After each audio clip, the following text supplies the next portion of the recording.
Hello everyone. आज हम लोग अलजेब्रिक एक्सप्रेशन को पढ़ेंगे। तो अलजेब्रिक एक्सप्रेशन क्या होता है? अलजेब्रिक एक्सप्रेशन में सबसे पहले अलजेब्रिक एक्सप्रेशन एक एक्सप्रेशन होता है जिसमें कांस्टेंट और वेरिएबल और ऑपरेशंस की हेल्प से वो अलजेब्रिक एक्सप्रेशंस फॉर्म किए जाते हैं, बनाए जाते हैं। तो समझते हैं क्या होता है। जैसे कांस्टेंट्स को नंबर कहेंगे, और variable and the operation symbol are combined to form the mathematical expression, जिसको हम लोग कहेंगे अलजेब्रिक एक्सप्रेशन। अब कांस्टेंट क्या होता है? A symbol in algebraic which has a fixed, ठीक है, a symbol in algebra which has a fix value, जिसकी वैल्यू फिक्स होती है, is that is where value does not change is called consonant. For examples, यहाँ पे हमारे पास जैसे 8, 9, -5, 0, 6/7 etc, ये हमारे कांस्टेंट वैल्यू हैं। अब हम लोग समझेंगे कि वेरिएबल क्या होता है। जैसे suppose a symbol which can be assigned different numerical value is called a variable.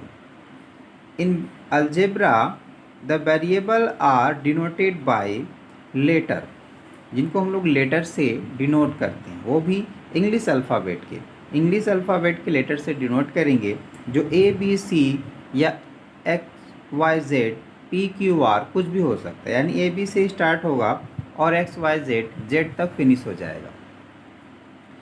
अब इसके अलजेब्रिक एक्सप्रेशन, जैसे हमारे पास 2x है, 2x 3a/5 x + y, ये अलजेब्रिक एक्सप्रेशन है जिसमें एक सिंगल टर्म है, ये भी सिंगल टर्म है, x + y में डबल टर्म है। तो समझते हैं कि ये टर्म्स क्या होता है। और एक चीज़ और समझते हैं, जो ऑपरेशंस यहाँ पे जैसे यूज किया गया है प्लस, और यहाँ पे ऑपरेशंस माइनस, तो प्लस माइनस जो होता है ये टर्म्स को सेपरेट कर देता है, और अगर इनटू करें, मल्टीप्लाई करें, तो ये क्या करेगा, टर्म्स को सेपरेट नहीं करेगा। उसी तरह से डिवीजन भी टर्म्स को सेपरेट नहीं करता है। इस तरह से अब समझ लेंगे कि एक्चुअली टर्म्स क्या होता है। तो terms is an arithmetic numbers, letters, group of letters और group compose of an arithmetic number and letter which are join by multiplication और डिविजन्स। तो ये हमारे टर्म्स होते हैं। अब समझते हैं हम लोग कि टर्म्स में जैसे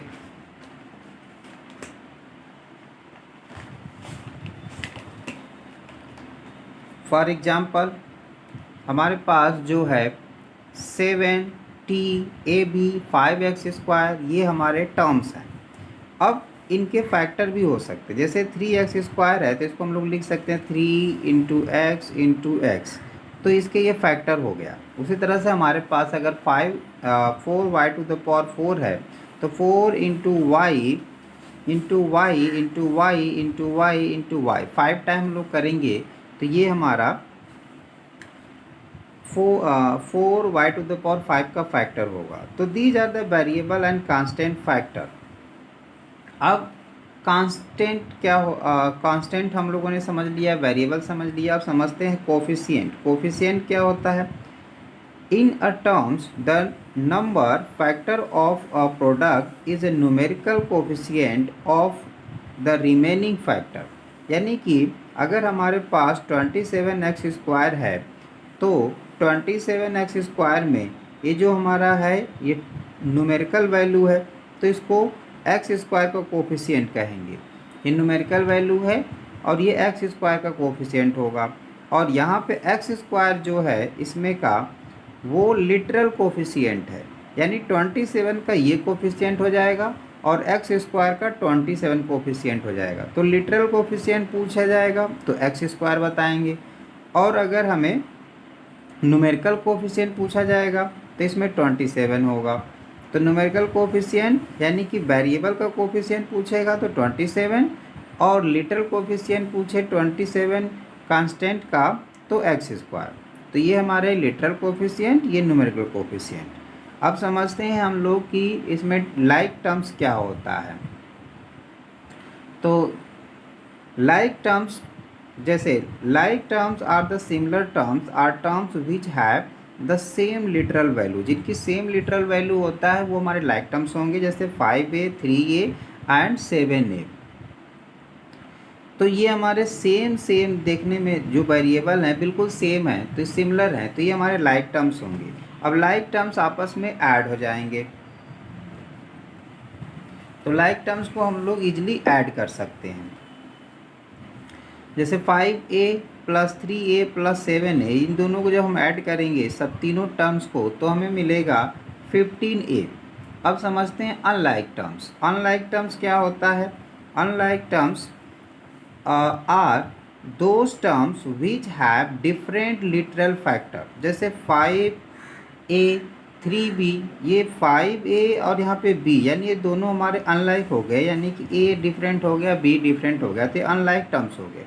उसी तरह से हम लोग इसको देख सकते हैं कि जैसे 2m² है और 3ab है, यहाँ पे ab वेरिएबल है, यहाँ m² है, तो ये भी हमारे डिफरेंट हो गए। अब हम लोग आगे समझेंगे कि जैसे इसमें और भी क्या क्या मोर डिफिनीसन हो सकती हैं।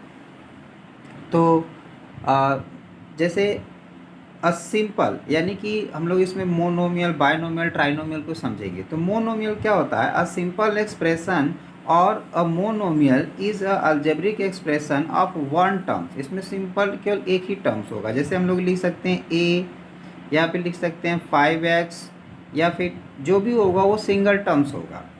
अब बायनोमियल्स में क्या होगा? A binomial is an algebraic expression of two terms. इसमें टू टर्म्स हो सकते हैं और टू टर्म्स होंगे, जैसे 2b प्लस 3, 2b प्लस 3 हमारा बायनोमियल्स है। अब यहाँ पे 5p माइनस 7 की बायनोमियल्स है, क्योंकि इसमें दो दो टर्म्स आ गए। अब आता है ट्राइनोमियल्स। ट्राइनोमियल्स क्या होता है? A trinomial is an algebraic expression of the three terms। जिसमें थ्री टर्म्स होंगे वो ट्राइनोमियल्स। फॉर एग्जाम्पल जैसे हम लोग लिख सकते हैं 3x plus 5b plus 7z। तो ये देखिए इसमें थ्री टर्म्स होंगे, तो ट्राइनोमियल्स हो गए। लेकिन x के वेरिएबल में हम लोग लिख सकते हैं इसको। तो अब अलजेब्रिक एक्सप्रेशन में इसमें थ्री टर्म्स होने चाहिए। अब कंपाउंड एक्सप्रेशन, तो नंबर 4 पे हम लोग समझेंगे कि compound expression are a polynomial is in the algebraic expression of the two or more terms. जिसमें टू या मोर टर्म हो सकते हैं।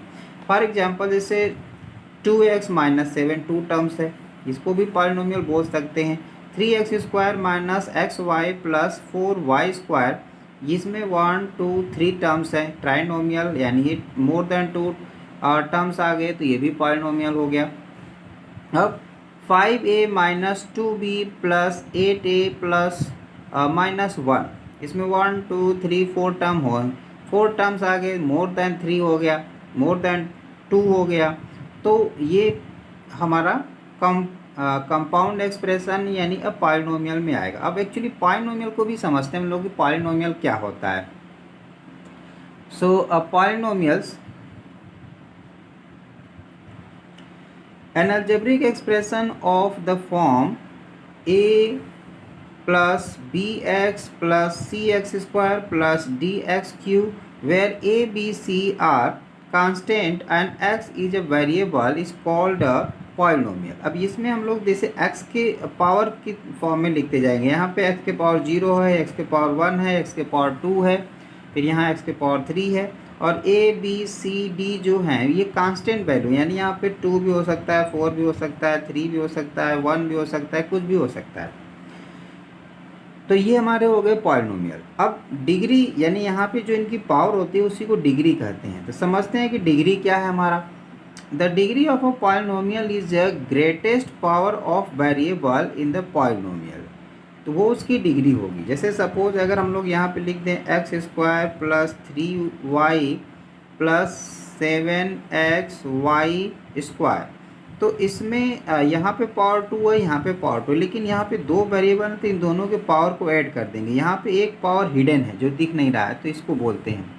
तब इसका डिग्री हो जाएगा 1 + 2, यानी कि इस हमारे पॉलिनोमियल की जो डिग्री आएगी वो आएगी 3।